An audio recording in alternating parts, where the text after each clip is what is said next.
Conley has brought a ton of postseason experience to this Minnesota team. He went for 14 tonight, and the Timberwolves are moving on to Denver. Last couple months, just what does it mean, or how did you feel seeing this team summon maybe its best game when you needed it the most? You just feel a sense of pride in what we were able to accomplish tonight, and proud of the guys for bouncing back.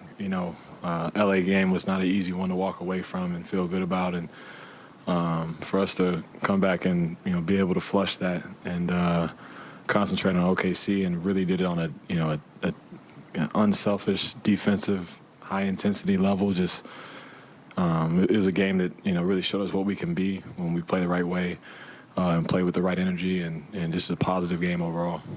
It seemed like this was obviously one where you had to exploit the size mismatch, and did you see just Cat and Rudy really kind of bring that energy and that and turn that into the mismatch that you needed it to be? Yeah, exactly. And we knew going in they like to play small. They like to kind of space you out and drive, and on the other end we knew that we had to take advantage of that when they were going to play small. Rudy was a beast at the rim. Cat being in the post. Them getting on the offensive glass was huge, keeping extra possessions, and that stuff. We looked at the film and said we had to attack at that, and next game might be different, but tonight that was the game plan. You've known Nikhil for a while now. Just what did he provide you getting into that starting lineup and the defense and just seeing him, I guess, grow with the more responsibility that he's getting here? Nikhil, he's one of the hardest working guys I know. Honestly, doesn't leave the gym. He'd been probably waiting for this opportunity a long time, playing against his cousin. Family members, they compete, and he was texting us the night they were playing New Orleans and talking about what guys like to do and don't do, and so he was really locked in for the last few days, and just to see him go out there and perform at the way he did, he was huge for us tonight, especially without Jaden, Nas. He was huge. Mike, certainly some things will be different, more challenging, just different schemes for Denver versus tonight. But what is the key to bottling just in general, like you said, the effort, the way you played, and carrying that out over a course of a 7-game series? With our team, we have a lot of youth. We have a lot of athleticism. We have a lot of guys who are versatile, and in order to use that, we have to play with a certain level of intensity, a certain level of urgency. In the midst of that, we got to be smart. We got to continue to learn from our mistakes, learn from film, because that's our next level of growth. We've always been able to scrap and be, get in the passing lanes and do different things, but can we manipulate the game when the time needs to be made? Can we, cut for each other? Can we make the game easy for each other? We're going to need all that against Denver. They've been playing so well all year long and have some of the best players in the league. So I'm confident that we'll go out there and give everything we got, and hopefully we'll get better game by game. What did you think in a big spot tonight with a lot of pressure and in Cat's ability to stay within themselves kind of throughout? That's huge. I think a lot of the common theme for them two is just trusting each other, trusting the team. They're so dynamic. They create a lot of space for guys, a lot of opportunities for guys, and they got to make plays. And they're going to be, predominantly the ball's going to be in their hands, and they can't get tunnel vision, even if they haven't taken a shot in the last 2 minutes. Like, continue to play the right way, it'll find you again, and that's what happened tonight. And we can play through both those guys at different times. Mike, in that Sacramento game a couple weeks ago, if you think back, you guys really kept running the empty side pick and roll, and you got to the baseline, we hit the corner, and the ball would just really get moving, and you guys utilized that a little bit again tonight. Just how important has that action been as kind of a play that you can rely on when things are getting a little sticky to kind of kickstart everything and get it going like it was tonight? It's a play, honestly. I think everybody's kind of adopted it now, but Rudy and I have used it over the last 3 or 4 seasons together, and it's been pretty successful in getting into the paint, being able to get the ball moving, kind of just jumpstarting our offense, and it gives us a little bit of pace to what we do. And like I said, we're just so confident in it that we know we're going to get something good, and hopefully we just continue to run it, continue to realize that play has some value to it as far as guys cutting on the weak side, guys being open in the corner, and guys are always ready and confident to knock down the shots when they get the opportunity. Mike, what did you think about the way Rudy played, knowing he has got that back injury and stuff? I don't even think he has a back injury. Not by the way he played tonight.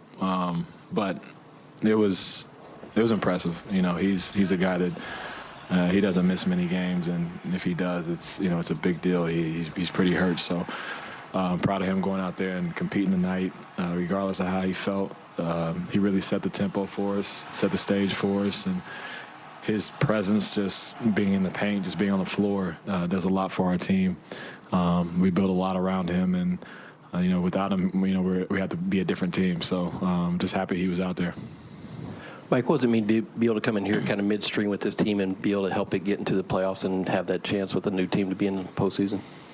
Man, I'm just super excited. I came into this thing a few months ago just, trying to fit in as best I can, trying to continue the success that they were already having, and just to be a part of a franchise that's moving forward and constantly getting better. I think this is the second year in a row making the playoffs, and to be a part of this opportunity is huge for me. Later in my career, still be competing, get to compete at the highest level again. And this is an exciting time of year. I did not want to go home today, so I'm super excited about it. Finch said he wasn't sure what you were doing when you threw that baseball pass to the Towns. Take us through that play and kind of what was going through your mind when you were doing it.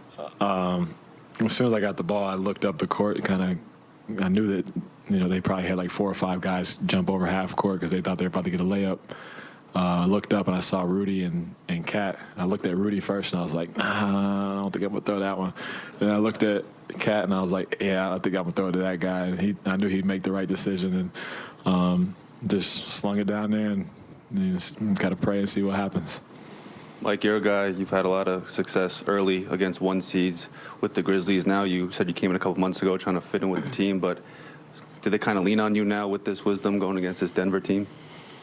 Yeah, I told them a few days ago about, when I played the Spurs when we were 8th seed and they were 1, and that you can do it. Like, don't go in here and thinking that it's this is gonna never happen. Like, it doesn't. It happens. Like, I was a part of it. And going in, you have to have the mindset that you gotta beat them to win. Like, you can't rely on things to fall your way. You can't rely on then the missed shots when they're open. Like, you have to go get it to win it. And that's kind of like the mindset right now, is that we gotta beat them at every facet of the game if we want to have a chance. But it is possible. You're in season 16 now.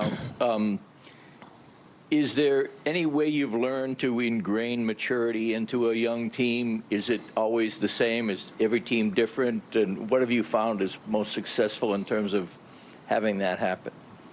Man, honestly, just time, man. You can't really teach, maturity. You can only lead by example in that category. I come in and do my work early, show them, how, you're supposed to carry yourself on and off the court, taking care of your body, like what you eat, how much you watch film, like studying the game, like all that. I try to just let that trickle off on each one of those guys, and eventually it becomes a habit for all of them. Like, I had Shane Battier as a vet for a year in Memphis, and he had me looking at the stat sheet, not a stat sheet, but the pregame sheets, and asking me questions and quizzing me before games, and who are the 3 refs we have tonight? Like, what are their names? What number? I'm like, man, I guess this is how it is, like what vets do and guys who've won championships. Like, that's the kind of attention to detail you got to have. You can't just go home and play video games. Like, this is the time to do a little extra work.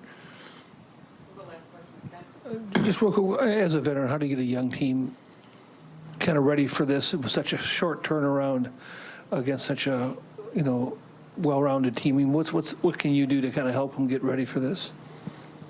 Honestly, sometimes it's easier to just go in there after, we're not going to have much time to prepare. They've had a week. We're going to come in off a couple games and just, ride the momentum that we have, not to overthink anything, because the moment can be a little bit, stressful with all the, shooting the lights out. But the moment can be stressful for a lot of people, but just to, continue to understand that, we go out there, play our game, not be, somebody that we're not, guys play within themselves, play within your role, that it gives us our best chance of winning. What's good? He said not to do that.